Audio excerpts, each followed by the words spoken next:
8 สมบัติจีนที่โลกกลัว同志们辛苦了ทรายเคยทำสมบัติรัสเซียที่โลกกลัวมาแล้วสมบัติสหรัฐอเมริกาที่โลกกลัวมาแล้วไปดูได้แต่8สมบัติจีนที่โลกกลัวบอกเลยว่าไม่เหมือนที่เคยทำมาก่อนค่ะเพราะว่ามันทั้งโหดทั้งกริบทั้งงงแบบนี้เลยทั้งหมดนี้นะคะเกิดขึ้นเพราะผู้นำที่ชื่อว่าสีจิ้นผิงค่ะ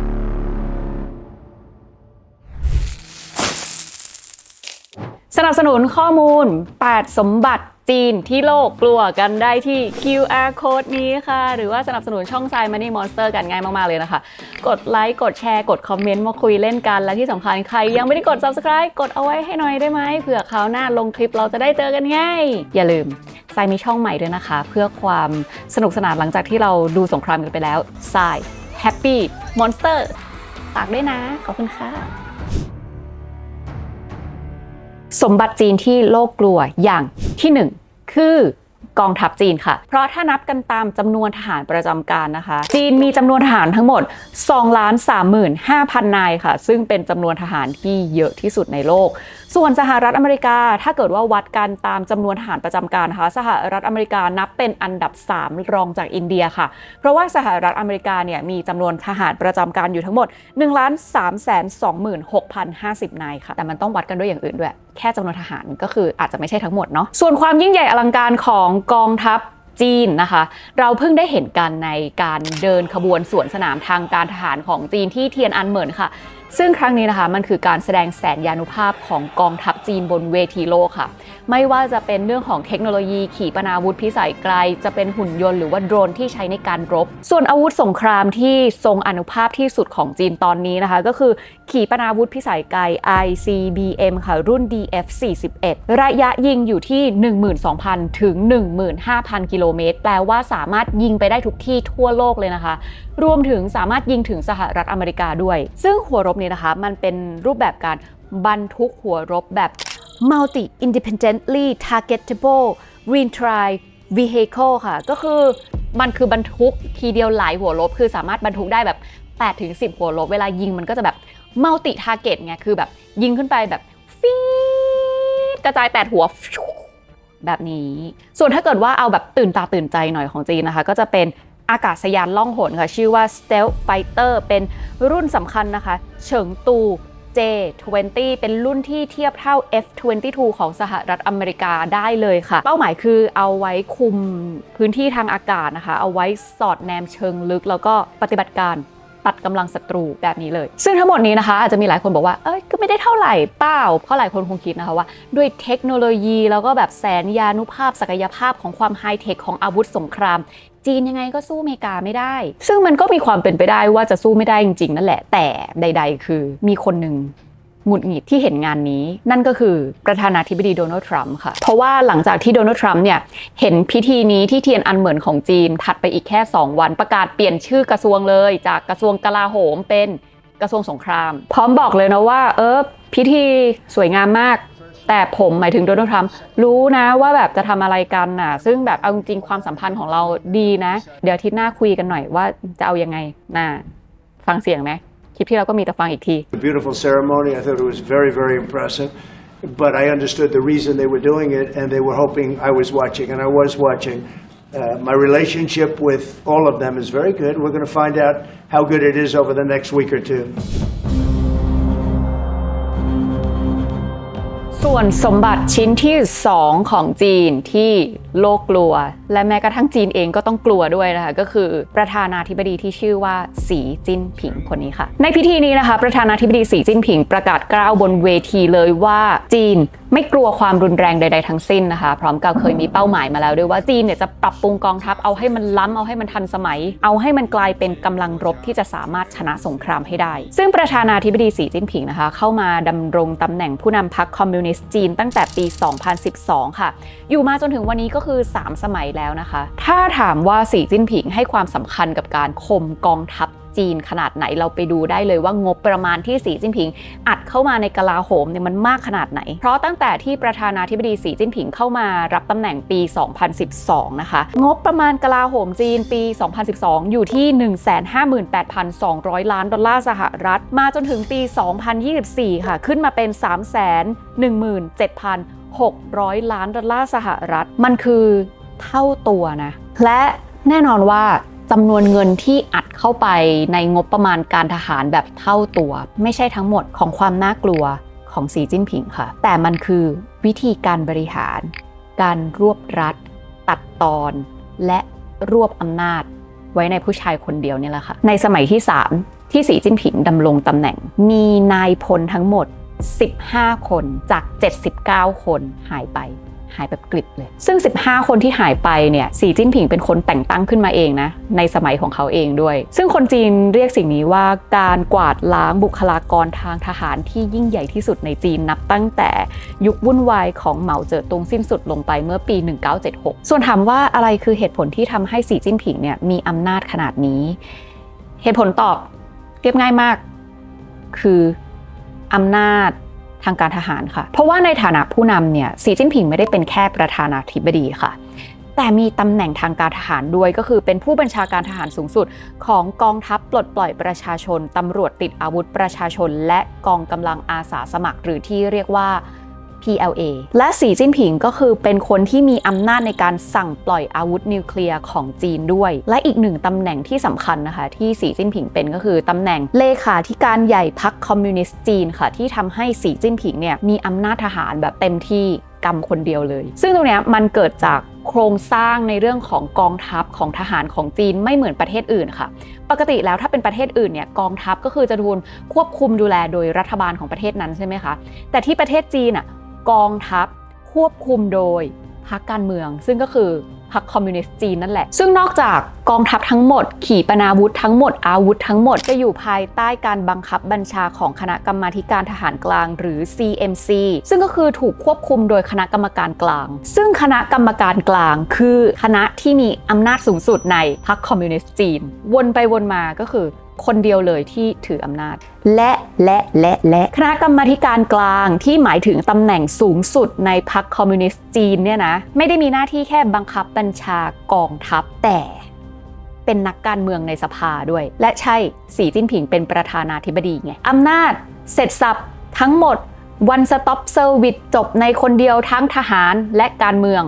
ในสีจิ้นผิงเพราะฉะนั้นสิ่งที่สีจิ้นผิงทำเนี่ยไม่ใช่แค่การปราบปรามทางการทหารที่รุนแรงแต่การปราบคอร์รัปชันของสีจิ้นผิงก็แรงมากตั้งแต่สีจิ้นผิงเข้าสู่อำนาจนะมีเจ้าหน้าที่ระดับสูงหลายร้อยคนในรัฐบาลเนี่ยคือถูกโค่นล้มบางคนก็คือแค่โค่นล้มบางคนหายไปเลยเพราะฉะนั้นเราจะเห็นข่าวอยู่เรื่อยๆนะในประเทศจีนเนี่ยไม่ว่าคนคนนั้นจะมีตำแหน่งสูงหรือว่ายิ่งใหญ่ขนาดไหนถ้าถูกจับคดีคอร์รัปชันก็มีโอกาสที่จะโทษสูงสุดได้เหมือนกันนั่นก็คือประหารชีวิตซึ่งบางครั้งก็ไม่มีใครรู้นะว่าประหารชีวิตหรือไม่ประหารชีวิตเพราะหลายๆครั้งเนี่ยเจ้าหน้าที่สูงสุดของพรรคคอมมิวนิสต์หายไปแบบหายไม่มีประกาศมีอยู่ครั้งหนึ่งนะคะฮีเหวยตงซึ่งเป็นเจ้าหน้าที่ระดับสูงในคณะกรรมาธิการทหารกลางหายไปแล้วรู้ป่ะว่าเขารู้ได้ยังไงรู้ได้เพราะว่ามันมีอยู่วันหนึ่งค่ะมันมีงานที่จะมีการรวมตัวของแบบเจ้าหน้าที่ระดับสูงในพรรคคอมมิวนิสต์เนี่ยจะต้องมาร่วมกันในงานนี้แต่ว่าสื่อมวลชนพอถ่ายงานเสร็จแล้วแบบเอ๊ะไม่ครบหายไปคนนึงใครหายไปไหนฮีเว่ยตงหายแล้วตอนนั้นแหละเขาถึงมารู้กันว่าอ๋อหายไปเลยนี่หว่า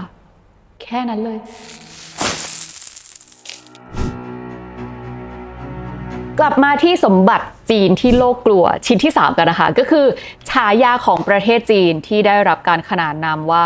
Maritime Superpower กองทัพที่แข็งแกร่งที่สุดของจีนเนี่ยในบรรดา กองทัพอากาศกองทัพบกกองทัพเรือเนี่ยนะคะกองทัพเรือคือแข็งแกร่งที่สุดเพราะว่าตั้งแต่สีจิ้นผิงเข้ามารับตำแหน่งนะคะจำนวนเรือรบของจีนเนี่ยจากปี 2012 มีอยู่ที่ 237 ลำวันนี้มีอยู่ 332 ลำค่ะในขณะที่สหรัฐอเมริกาก็คือมีอยู่ 291 ลำอเมริกาน่าจะเน้นเครื่องบินมากกว่านะในจำนวนนั้นนะคะกองเรือที่น่ากลัวที่สุดของจีนเนี่ยก็คือกองเรือดำน้ำนิวเคลียร์ติดอาวุธ SSBN ค่ะรุ่นสำคัญ Type 094 จินคลาสแล้วก็รุ่น Type 096 ซึ่งกำลังพัฒนาอยู่นะคะบรรทุกขีปนาวุธ JL2 แล้วก็ JL3 ค่ะทำให้จีนสามารถมี Second Strike Capability คือแม้ว่าจะถูกยิงด้วยนิวเคลียร์มาก่อนก็สามารถจะยิงโต้ตอบกลับไปได้ไอภาพของจริงเป็นยังไงไม่รู้เหมือนกันไม่เคยเห็นนอกจากนี้ทางน้ำนะนอกจากเรือรบที่จีนมีเยอะกว่าใครเพื่อนแล้วเนี่ยจีนยังใช้น้ำเป็นอำนาจในการควบคุมการค้าโลกด้วยการคือคุมยุทธศาสตร์ทางน้ำโลกเนี่ยไว้ทั่วโลกเลยนะแล้วจีนยังเป็นประเทศที่มีเรือเดินสมุทรมากที่สุดในโลกเรียกว่าเรือเดินสมุทรทั้งโลกผลิตที่จีนหรือไม่ก็เป็นของจีนไปแล้วเกินครึ่งโลกข้อมูลนี้จาก BRS Group Annual Report 2024 นะคะปี 2022 ในโลกมีออเดอร์ผลิตเรือเดินสมุทรทั้งหมด 4,309 ลำจีนกิน Market Share ไปแล้ว 50.6% แล้วมาปี 2023 คือออเดอร์ทั้งโลกเนี่ย 3,968 ลำจีนกิน Market Share ไปแล้ว 58.1% เกือบ 60% ไม่แบ่งใครแล้วค่ะสิ่งนี้แปลว่าประเทศไหนก็ตามที่จะต้องมีการขนส่งทางเรือทำการค้าทางเรือจะต้องพึ่งน้ำพึ่งอะไรอย่างเงี้ยก็ยังไงก็ต้องพึ่งจีนอ่ะมันก็เลยเป็นหนึ่งในเหตุผลที่หลายๆคนกลัวตรงนี้นะคะก็เลยว่าถ้าใครจะคว่ำบาตรใส่จีนหรือว่าจะทำอะไรรุนแรงใส่จีนต้องคิดให้ดีๆก่อนว่ายังต้องส่งของทางน้ำอยู่ไหมเพราะจีนคือแบบอำนาจทางน้ำเขาแบบปังจริงสมบัติชิ้นที่ 4 ของจีนที่โลกกลัวคือ Rare Earth ค่ะ Rare Earth นี่แหละคือสมบัติของจีนที่ทำให้หลายๆประเทศนะคะแบบยึกหน้ายึกหลังไม่ได้แบบกล้าที่จะฉะกับจีนจังขนาดนั้นเพราะว่าจีนเนี่ยครอบครอง Rare Earth ในโลกนะคะอยู่ที่ประมาณ 90-92% แล้วจีนยังควบคุมการผลิต Rare Earth เนี่ยอยู่ที่ประมาณ 69% ของโลกเลย Rare Earth เนี่ยมันสำคัญยังไงหรอ Rare Earth มันคือส่วนประกอบที่สำคัญมากๆของอุตสาหกรรม High Technology ทั้งหมดเลยของโลกไม่ว่าจะเป็น EV Smartphone AI Semiconductor โอ้โหพลังงานสะอาดด้วยต้องใช้ Rare Earth ทั้งนั้นอาวุธสงครามด้วย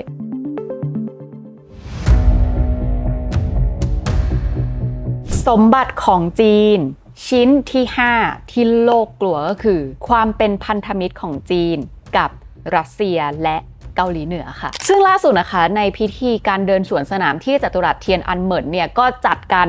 เปิดตัว3ผู้นำสุดอลังการแล้วก็เป็นภาพทางประวัติศาสตร์เลยนะคะก็คือระหว่างประธานาธิบดีสีจิ้นผิงของจีนประธานาธิบดีวลาดิเมียร์ปูตินของรัสเซียแล้วก็ประธานาธิบดีคิมจองอึนของเกาหลีเหนือค่ะซึ่งผู้นำ3ประเทศนี้นะคะเขาไม่ได้ปรากฏตัวอย่างเป็นทางการร่วมกันมาตั้งแต่สมัยสงครามเย็นแล้วเพราะฉะนั้นภาพนี้คือภาพประวัติศาสตร์ซึ่งการเป็นพันธมิตรกับทางรัสเซียและเกาหลีเหนือเนี่ยคือเป็นสิ่งที่โลกกลัวเพราะว่าอะไรรู้ป่ะเพราะเกาหลีเหนือถูกสหรัฐอเมริกาคว่ำบาตรมาตั้งแต่ไหนแต่ไรคือคว่ำบาตรไม่ใช่แค่กับอเมริกาแต่กับทั้งโลกด้วยเพราะฉะนั้นเกาหลีเหนือเขาจะมีวิธีการทำการเงินเศรษฐกิจหรือว่าวิธีอะไรแปลกๆของเขาที่มันคาดเดายากมากบางทีก็สามารถทำอะไรใหญ่โตแบบ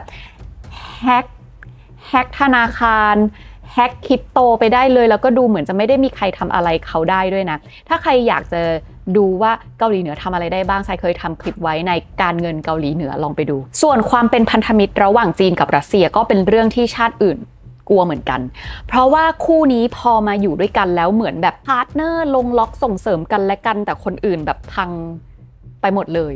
เพราะว่าตั้งแต่ที่สหรัฐอเมริกาและโลกตะวันตกเนี่ยคว่ำบาตรใส่รัสเซียใช่ป่ะรัสเซียก็คือขายน้ำมันให้ยุโรปไม่ได้พอขายน้ำมันให้ยุโรปไม่ได้รัสเซียไปขายจีนแทนจ้าจีนก็เลยได้พลังงานราคาถูกจากรัสเซียจากที่เคยอยู่ที่ยุโรปกลายมาเป็นอยู่ที่จีนก็เลยสามารถที่จะมีต้นทุนราคาถูกแล้วก็สามารถที่จะผลิตสินค้าที่มันถูกอยู่แล้วของจีนถูกลงไปได้มากกว่าเดิมอีกทำให้จีนนะสามารถที่จะมีต้นทุนการผลิตที่ถูกที่สุดในโลกแล้วก็ทำ over capacity ไปท่วมยุโรปท่วมทั่วโลกท่วมไทยจนกระทั่งยุโรปกับอเมริกาบอกเลยว่ายูทำแบบนี้ไม่ถูกนะแล้วก็ไปแบนจีนอีกจนเกิดเป็นสงครามการค้าแล้วความต้นทุนถูกของจีนเนี่ยถามว่าใครกรี๊ดที่สุด ถ้ากรี๊ดที่สุดนะบอกเลยว่าคือเยอรมนีเพราะว่าเยอรมนีอ่ะเคยแบบรุ่งเรืองมากๆเป็นเจ้าแห่งอุตสาหกรรมเพราะอะไรเพราะมีน้ำมันราคาถูกจากจีนค่ะแต่วันนี้จีนผลิต EV นะส่วนเยอรมนีเนี่ยเคยเป็นเจ้าอุตสาหกรรมยานยนต์ค่ะแล้วพอจีนมีต้นทุนราคาถูก EV จีนก็ถูกด้วยแถมคุณภาพก็คือไม่แย่แถมก็ดีเลยแหละมันก็เลยทำให้เยอรมันเนี่ยสูญเสียข้อได้เปรียบในการแข่งขันการส่งออกกับทั่วโลกอ่ะตอนนี้เยอรมันคือ Segment of Europe ค่ะแพ้ทั้งต้นทุนในประเทศตัวเองแล้วก็แพ้จีนด้วยพูดได้เลยอีกประเทศหนึ่งที่กรี๊ดหนักคือญี่ปุ่นที่เคยเป็นเจ้ารถยนต์มาก่อนเนี่ยตอนนี้ก็แพ้ EV จีนเหมือนกันอย่าว่าแต่สู้ด้านคุณภาพสู้ราคาคือยับเยินส่วนรัสเซียที่ได้ขายน้ำมันให้จีนก็วินเหมือนกันค่ะเพราะว่ารัสเซียเนี่ยขายน้ำมันให้ยุโรปไม่ได้อเมริกานึกว่ารัสเซียจะแย่แต่ไม่เลยรัสเซียก็คือได้รายได้จากจีนฉ่ำและรายได้นั้นรัสเซียก็คือเอาไปรบกับยูเครนก็เลยจะทำให้ระหว่างสงครามรัสเซียยูเครนมันไม่จบสักทีค่ะแล้วก็ดูดเงินจากนาโต้ลงมาเรื่อยๆจนนาโต้อะตอนนี้ประเทศยุโรปอะอย่างที่บอกว่าแบบเศรษฐกิจไม่ดีเงินจะกินก็แทบจะไม่มีอยู่แล้วต้องเจียดเงินมาลงแบบข้อกำหนดของนาโต้จากที่เคยจะต้องลงเงิน 2% ของ GDP วันนี้ต้องลงเงิน 5% ของ GDP จ้าอันนี้นาโต้ร้องนะสมบัติชิ้นที่ 6 ที่น่ากลัวของจีนนะคะก็คือบริษัทไฮเทคโนโลยีของจีนทั้งหลายค่ะไม่ว่าจะเป็นหัวเว่ยหรือว่าอย่าง SMIC นะคะบริษัทผลิตชิปของจีนที่ใหญ่มากๆค่ะเพราะว่าตอนนี้เนี่ย SMIC เนี่ยสามารถที่จะผลิต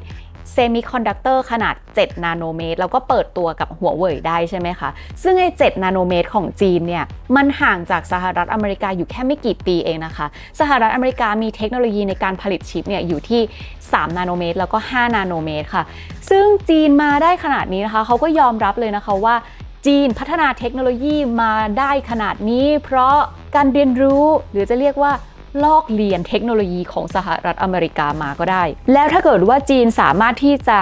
ทำให้เทคโนโลยีจีนเนี่ยเทียบเท่าสหรัฐอเมริกาได้เมื่อไหร่ก็คือสามารถที่จะผลิตชิปขนาดแบบ3นาโนเมตร5นาโนเมตรออกมาได้นะตรงนั้นมันจะกลายเป็น4แยกจุดเปลี่ยนเลยค่ะว่าระหว่างจีนกับอเมริกาใครจะได้ครองตลาด AI ตัวจริงอันนี้ไม่รู้เป็นเรื่องของอนาคตและสมบัติชิ้นที่ 7 ของจีนนะคะที่โลกต้องกลัวคือกองทัพไซเบอร์ค่ะประเทศจีนให้ความสำคัญกับการสร้างกองทัพไซเบอร์มันนานมากแล้วนะตั้งแต่ปี 1990 คือ FBI เนี่ยจะมีการแจ้งเตือนเกี่ยวกับกองทัพไซเบอร์ของจีนมาตลอดค่ะไม่ว่าจะเป็นการแบน TikTok นะคะหรือว่าการแบนรถ EV จีนก็คือล้วนมีประเด็นความปลอดภัยทางข้อมูลที่แบบโดนกองทัพไซเบอร์ของจีนเนี่ยแฮกทั้งนั้นซึ่งจีนก็มียุทโธปกรณ์ทางอากาศด้วยนะคะที่จะเอามาเสริมความแข็งแกร่งของกองทัพไซเบอร์ค่ะนั่นก็คือยุทโธปกรณ์ไซเบอร์และอวกาศดาวเทียมสอดแนมเรดาร์อาวุธต่อต้านดาวเทียม ASAT หรือว่าไซเบอร์วอลแฟร์นะคะซึ่งตรงเนี้ยเอาไว้โจมตีระบบโครงสร้างพื้นฐานของคู่แข่งค่ะและสมบัติชิ้นสุดท้ายชิ้นที่ 8 ของจีนที่โลกกลัวก็คือความข้อมูลที่จีนเผยแพร่ออกมาทั้งหมดนะคะมันงงอย่างนี้เลยค่ะคือไม่มีใครรู้หรอกนะคะว่าตรงไหนจริงตรงไหนปลอมจะปล่อยหรือไม่ปล่อยจะปิดหรือเปิดจีนทำได้หมดเลยหรือแม้แต่กระทั่งการแบบจัดการค่าเงินตัวเองให้เป็นเท่าไหร่ก็ได้จีนทำได้ค่ะเพราะวนกลับไปนะคะทั้งหมดทั้งมวลอำนาจและสิ่งที่จีนทำและมีผลกระทบกับโลกใบนี้มันเกิดขึ้นจากคนเดียวเลยค่ะ